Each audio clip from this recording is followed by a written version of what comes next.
दोस्तों आजकल मार्केट में काफ़ी सारे नए तरह के स्कैम आ गए हैं। लोग किसी ना किसी तरीके से लोगों को बेवकूफ़ बना कर उनके पैसे ऐंठ लेते हैं।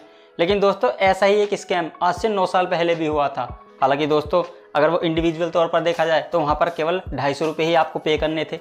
लेकिन उन 250 रुपये से भी फ्रॉड करने वाले के पास हजारों करोड़ रुपए जमा हो गए थे। दोस्तों क्या थी ये स्कीम और कैसे इसने लोगों को चूना लगाया, जानेंगे दोस्तों आज की इस वीडियो में।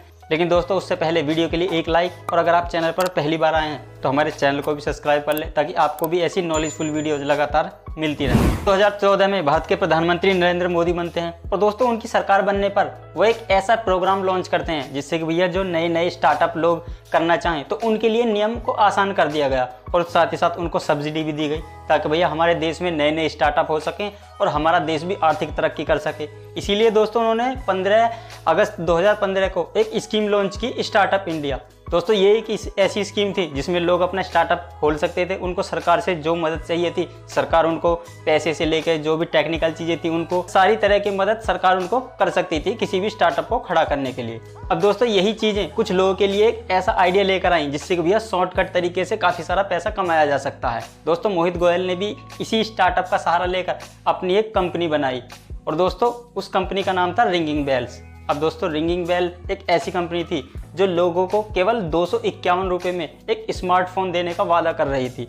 और दोस्तों फरवरी 2016 में उन्होंने ऐसा फ़ोन भी मार्केट में लॉन्च करने के लिए मार्केटिंग काफ़ी तेज़ कर दी कि भैया हम जल्द ही 251 रुपये में लोगों को स्मार्टफोन देंगे। और वो स्मार्टफोन भी कोई ऐसा वैसा नहीं, कीपैड वाला नहीं, बल्कि प्रॉपर स्मार्टफोन जिसमें टच स्क्रीन होगी, आप इंटरनेट भी चला सकते हैं, व्हाट्सएप, फेसबुक सब चीज़ उसमें एक्सेस की जा सकती है और वो भी केवल 251 रुपये में।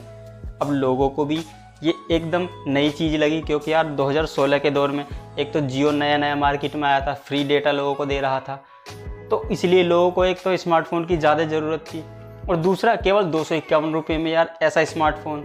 तो इस मार्केटिंग ने सभी लोगों का ध्यान एकदम से खींचा। इवन इसकी चर्चा विदेशों की मीडिया तक भी होने लगी थी।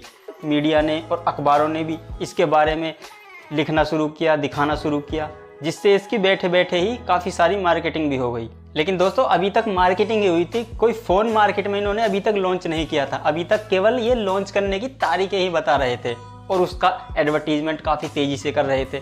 और साथ ही साथ ये जोर देकर कहा जा रहा था कि भैया अगर किसी को ये फ़ोन चाहिए तो उसको पहले हमारी साइट पर जाकर रजिस्ट्रेशन करना होगा और साथ में 251 रुपये उसको पहले पे करने होंगे।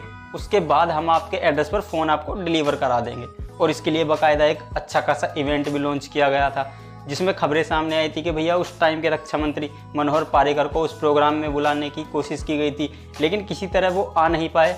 लेकिन भारतीय जनता पार्टी के बड़े नेता मुरली मनोहर जोशी को उस कार्यक्रम में लाया गया था और भैया उस कार्यक्रम में इतने बड़े नेता को देखकर लोगों का विश्वास तो वैसे ही बढ़ गया क्योंकि एक तरफ स्टार्टअप इंडिया वाला जो प्रोग्राम है सरकार ने अभी जल्दी शुरू किया था, दूसरी तरफ सरकार का इतना बड़ा नेता खुद प्रोग्राम में जाकर उस चीज़ को प्रमोट कर रहा है। तो लोगों को उस पर विश्वास हो गया कि कहीं ना कहीं चीज़ें जेन्युइन हैं।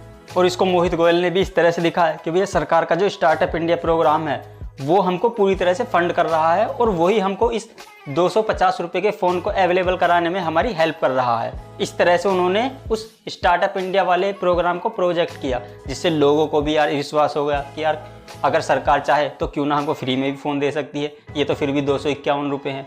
तो इसलिए लोगों ने भी उस स्कीम में बढ़ चढ़ कर भाग लिया।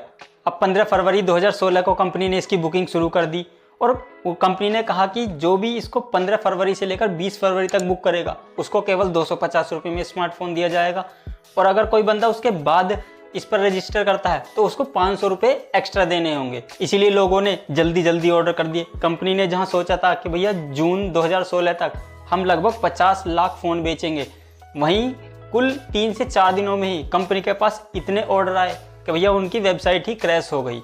इसलिए फिर उन्होंने बुकिंग को बंद कर दी। लेकिन जब भी उन्होंने बुकिंग बंद कर दी तब भी लगभग 30 से 40 हज़ार ऑर्डर उनके पास आ चुके थे उन 251 रुपये के फ़ोन को लेने के लिए। अभी तक ना इनके पास कोई फ़ोन बनाने का फॉर्मूला था, ना कोई बना हुआ फ़ोन था, इवन कुछ भी नहीं था, खाली इनके पास पैसे आ चुके थे। अब दोस्तों लोगों ने रजिस्ट्रेशन भी कर दिए थे, कंपनी के पास पैसा भी आ चुका था। अब बारी थी भैया लोगों को एक्चुअल में फ़ोन डिलीवर करने की।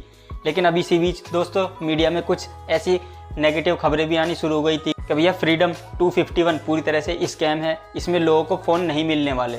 अब ये खबरें जब काफ़ी तेज़ी से आगे बढ़ी तब कंपनी के ओनर मुकेश गोयल ने कहा कि भैया हम नए ऑर्डर तभी लेंगे जब हम इन प्री ऑर्डर को पहले डिलीवर कर देंगे।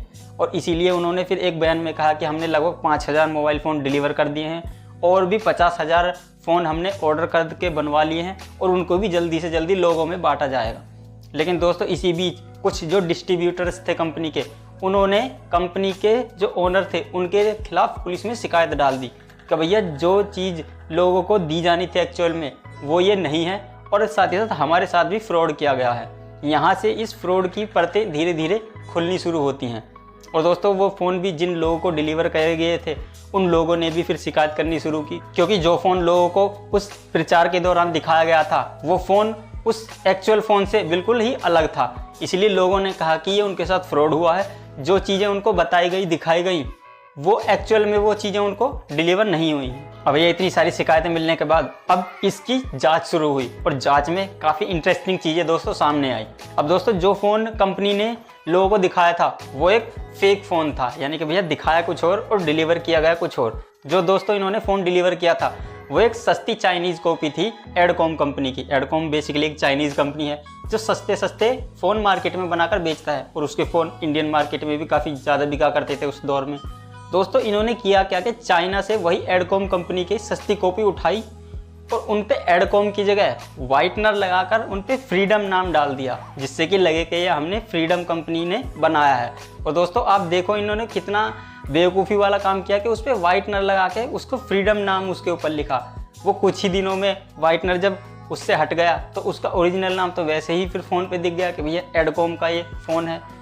तो ये इन्होंने बेवकूफ़ी की और ये मान लिया कि भैया लोग तो बिल्कुल ही बेवकूफ़ हैं, उनको कुछ पता नहीं चलने वाला। और फिर मीडिया में, अखबारों में, सोशल मीडिया पर हर जगह इस फ्रीडम स्कैम की चर्चा होने लगी। लोगों को बताया जाने लगा कि भैया उनके साथ तो पूरी तरह से फ्रॉड हुआ है। और जब ये दोस्तों सारी चीज़ें सामने आई उसके बाद कंपनी के मालिक मोहित गोयल और कंपनी के डायरेक्टर अशोक चड्ढा, इन दोनों के खिलाफ IPC के धारा 420 के तहत मुकदमा दर्ज किया गया और इन पर जांच बैठाई गई कि भैया एक्चुअल में इन्होंने कितने पैसों का फ्रॉड किया है। इंडियन सेलुलर एसोसिएशन ने भी उस दौरान यही कहा था कि भैया ऐसा कोई फ़ोन कंपनी बना ही नहीं सकती, क्योंकि उस दौर में फ़ोन को बनाने के लिए कंपनी के पास जो एक्चुअल कॉस्ट आती थी वो लगभग 3500 से 4000 के बीच आती थी। यानी कि भैया अगर कोई कंपनी किसी फ़ोन को बनाएगी तो कम से कम 3500 या 4000 रुपये में उसको खुद तैयार करेगी और उसको बेचेगी तो ऑब्वियसली उससे ज़्यादा ही कीमत में।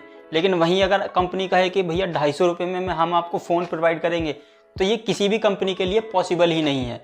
और जिन लोगों ने भी उस फ़ोन को लेने के लिए रजिस्ट्रेशन कराया था 251 रुपये कंपनी को पे किए थे दोस्तों, उनके पैसे भी अभी तक नहीं मिल पाए हैं। हालांकि कुछ लोगों के पैसे ज़रूर कंपनी ने देने का वादा किया था, लेकिन उनको भी मिल पाए या नहीं अभी तक कोई जानकारी नहीं है। और दोस्तों लोगों ने भी इसमें ज़्यादा इंटरेस्ट इसलिए नहीं लिया क्योंकि लोगों के भी केवल 250 रुपये ही गए थे। लोगों को भी लगा कि यार चलो 250 रुपये क्या ही बड़ी बात है, लेकिन दोस्तों वही 250 रुपये किसी व्यक्ति के लिए कई करोड़ रुपए बन गए थे। और दोस्तों अभी कुछ दिन पहले ही मैंने न्यूज़ में पढ़ा था कि मुकेश गोयल की जितनी भी प्रॉपर्टी नोएडा, दिल्ली या बाकी जगह पर थी उसको सरकार ने पूरी तरह से सीज कर दिया है। तो दोस्तों इस वीडियो के मकसद से मैं आपको यही कहना चाहता हूँ कि ऐसे किसी भी स्कैम में पैसा ना डालें। तो दोस्तों आज की इस वीडियो में इतना ही। वीडियो कैसी लगी कमेंट में अपनी राय जरूर दें। Thanks for your valuable time.